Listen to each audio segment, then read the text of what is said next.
So greetings everyone. I'm here to welcome you at my speech. Glad to hear you all. So you're in the right place. Dubai is going to be a Silicon Valley for blockchain and other emerging technologies, and we get to participate in this changing world. So if you are here, you're about to make a big step towards a new mindset, and that would bring, transform, scale up your business to another level. So if everyone is ready to stay alert for 15 minutes and accept a decent amount of good information, I want to ask you for a round of applause. Don't be afraid.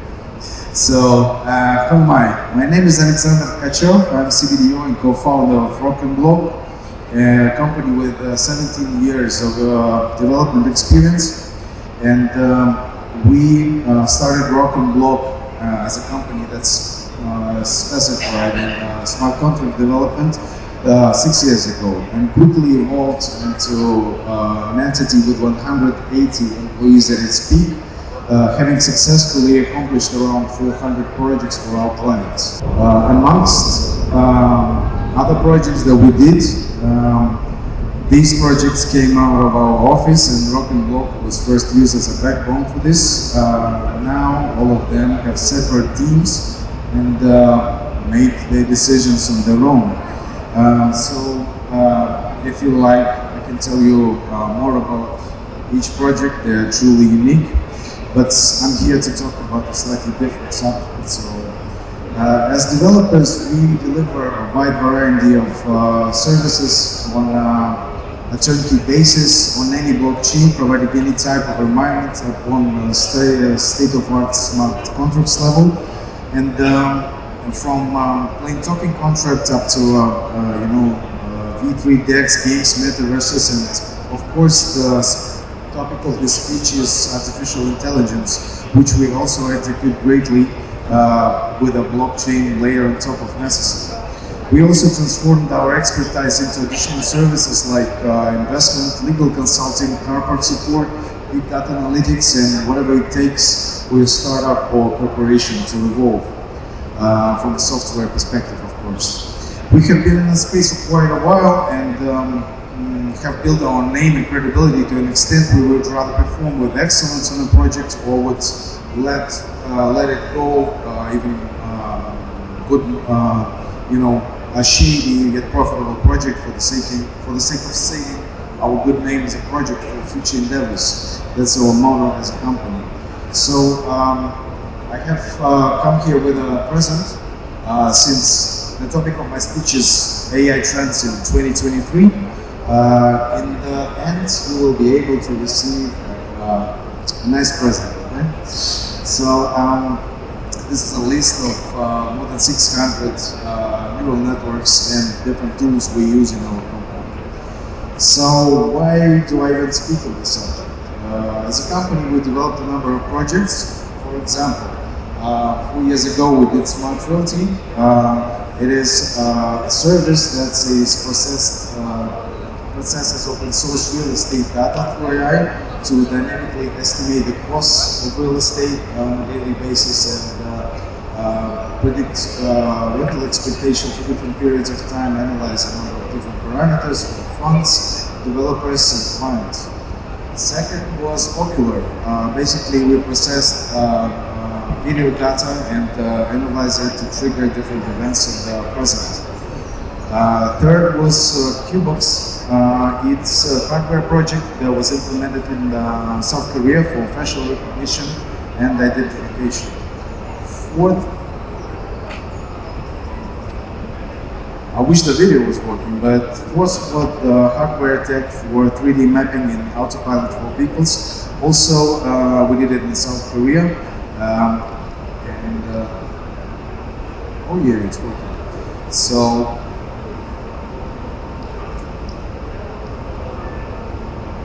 it's a long video, cutting it short. It works in the following manner. So we need to build our own engine to calculate on this. So basically we have a bit of understanding of the technology. So how did artificial intelligence technology emerge invisibly through all those years? Well, initially, neural nets was an attempt to understand and recreate the mechanisms that power our brain, functioning within. And our brain is an ultimate computer existing presently, but it's structured very differently actually. A computer basically has a CPU and a memory, but it is limited with its connection. The bottleneck is the memory bus in between, so it doesn't really matter how powerful your CPU or how big is your memory unless the transfer is limited. So this limitation actually brings us to the products that we make, and now it keeps evolving. The brain works in massively parallel fashion, because every single neuron is doing its best all the time. And because brain has massive feedback connections, we process it through sensory inputs, and it goes through the higher brain regions, gets further processed and abstracted from the original input, and it after them gets percepted. So this is how we choose what should we pay attention to, and this also creates expectations, and whatever deviates or we register it as usual, we are forced to pay attention to. So neural nets work through input data, and then through layers of neurons, it gets classified and so on. So, but the basic premise is still about the feedback, because now neural nets analyze the input data, but it can go extremely right or wrong, and only human feedback actually registers how badly it gone wrong, makes some corrections, and subtly alters the connections until it does it the right way. So basically, about the whole technology, skipping on the boring historical facts of AI researchers, let's focus on the present.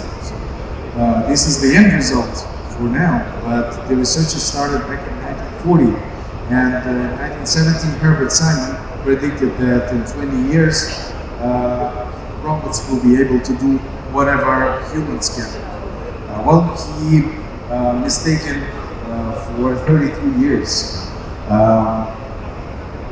Recommendational systems on selling platforms, speech recognition, unmanned cars with autopilot, self-flying drones, gaming bots, cats humans recognitions, evolutional RTX from NVIDIA, and many more. But AI all these years was like a playground for developers, and it never had any simple interface for casual interaction. We would just we would just see the astonishing results, but never get to make any impact as users on this technology. So in 2015, Elon Musk made his statements to ensure that it's safe. By the way, the only reason he met the president of USA, Barack Obama, just to warn him on the potential dangers of the technology. The only one amongst all his projects, including Neuralink, for example. But 2 years later, 2017, his neural net won Dota gaming championship against the most professional yet human team. And in 2018, for example, a small robot solved Rubik's Cube in 0.38 seconds, which was 12 times faster as a human record at this time. So, getting closer to what we do, OpenAI has a number of different projects, and one of them was Codex, which enabled GitHub to make Copilot. And we use it widely because now English becomes operational too. You don't even have to know coding language. You can just make a